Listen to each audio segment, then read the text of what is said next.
Nino, boa tarde. Depois fala aí como foi que você descobriu o hermetismo, como foi a parada toda. Cara, ô Sandra, foi sem querer. É, olha só, eu tenho uma história um pouco diferente da história da maioria, tá? O que não quer dizer que é bom, nem quer dizer que é ruim, quer dizer que só foi diferente, né? Porque geralmente o pessoal entra no mundo da magia porque eles são curiosos, procuram as coisas e acabam adentrando, conhecendo, tarará. Eu, pelo contrário, sempre fui cético pra um caralho. Tipo, esses negócios que vocês veem na minha internet não é de ontem pra hoje, tá ligado? Eu sempre fui cético. Ó, meu bigode tá tão grande, tá fazendo curva. Eu sempre fui cético, saca? Então, como que eu comecei nessa história aí? Eu tinha uma namorada, lá pelos meus 22 anos, 20, 22, que ela gostava de Umbanda, né? E aí, por uma série de coisas lá, de situações, a gente precisou ir num terreiro. E não foi por conta de espírito, de passe, não. Tipo, porque ela precisava de uma babá meio na urgência e essa babá trabalhava no terreiro e a gente precisava conversar com ela na sexta para ela começar na segunda, tá ligado? E tipo, o único tempo que a gente tinha era quando ela ia entrar na gira. Então a gente foi lá no terreiro, falamos com ela, aí a gira ia começar e a ideia era ir embora. Só que a minha namorada, né, essa minha namorada gostava de Umbanda, já tinha frequentado, tarará, e quis ficar. E assim, alguns meses depois, eu resolvi também ficar, né? Eu meio que ficava para acompanhar ela e tarará, sempre desconfiado. Eu sempre achei que aquilo lá era uma besteira sem tamanho, tá ligado? Sempre, sempre, toda a minha vida. Tanto que eu era aquele cara que sentava atrás lá no terreiro, de braços cruzados, falando, ai, que saco ficar aqui, tá ligado?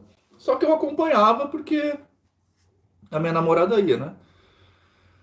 Aí um belo de um dia teve lá o pai de santo lá falou um negócio que eu achei legal para um outro assistente. Aí eu falei, vamos dar uma chance, né? Aí, num belo de um dia, enfim, eu acabei entrando e fiquei na Umbanda por um tempo. Nessa época, eu comecei a estudar, porque eu sou esse cara, né? Eu não faço nada sem saber o que tá rolando. Vai lá, Blue.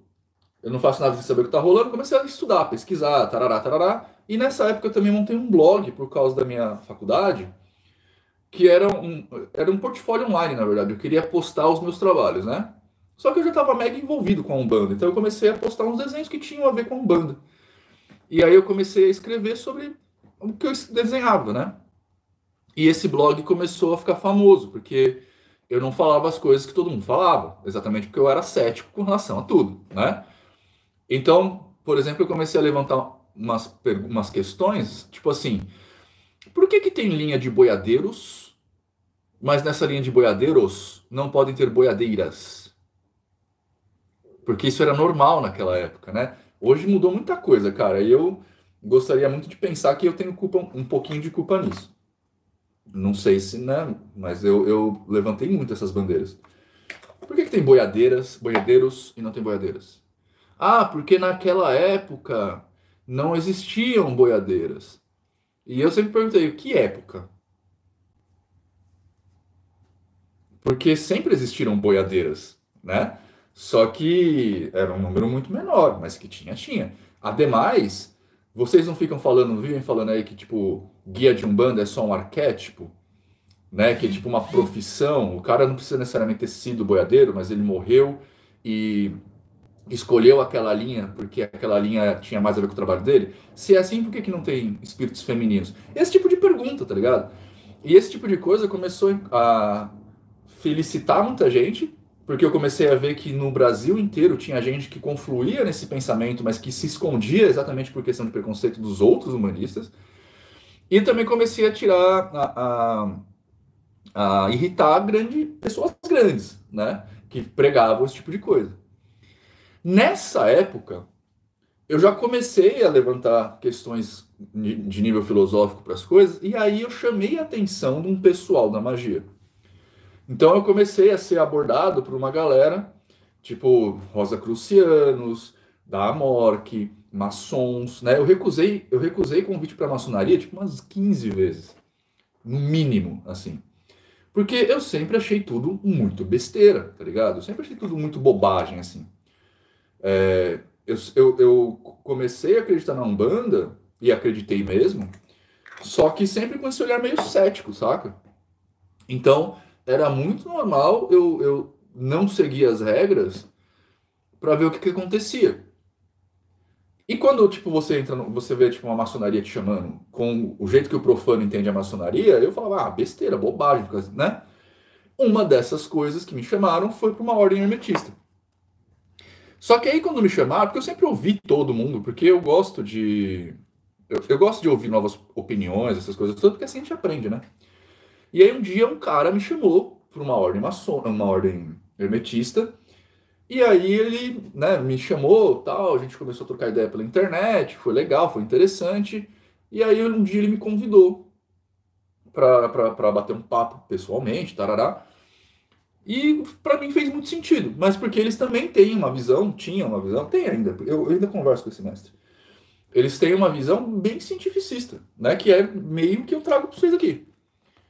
E aí para mim fez todo sentido. Então assim, eu comecei na magia dentro de ordem mágica. Isso que eu acho que é uma diferença, porque geralmente o pessoal começa na magia com um livrinho de banca de jornal, né?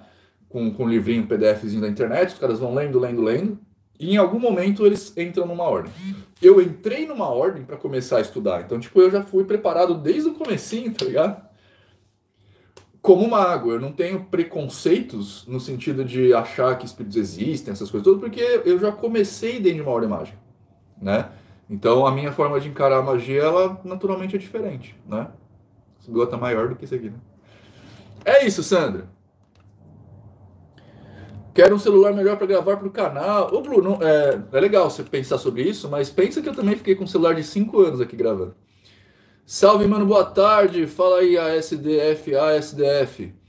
Sempre vem do trabalho. Boa tarde, Nino. Boa tarde, Leon.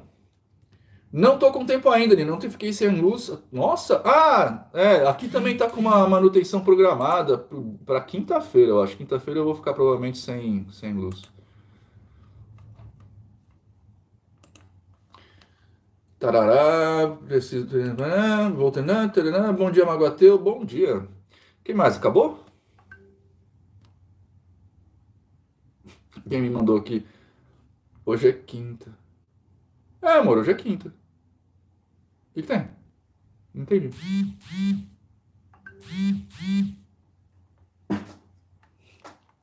O cara me mandou aqui, ó. Trabalho com corrida de cavalos. Acha que um demon pode fazer meus cavalos ganharem corridas?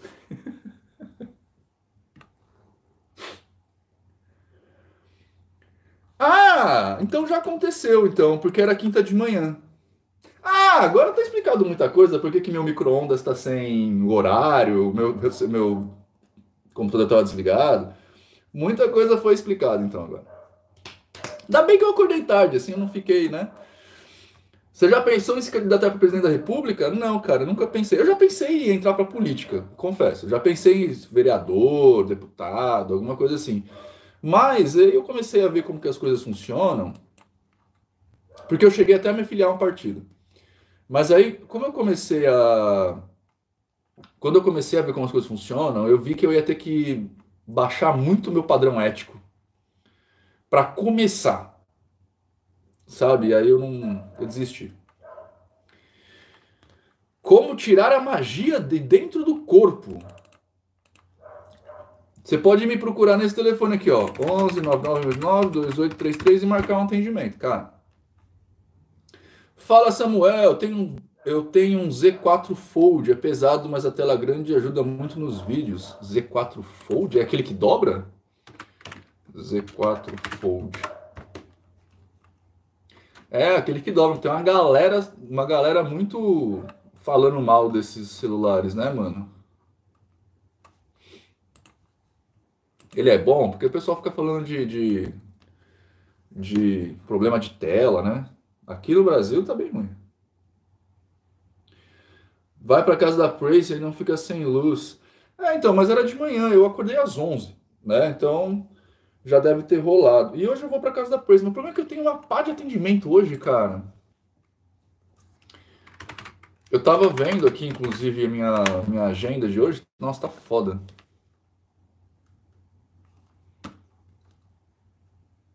Eu tenho um atendimento a partir das 4 até as 19.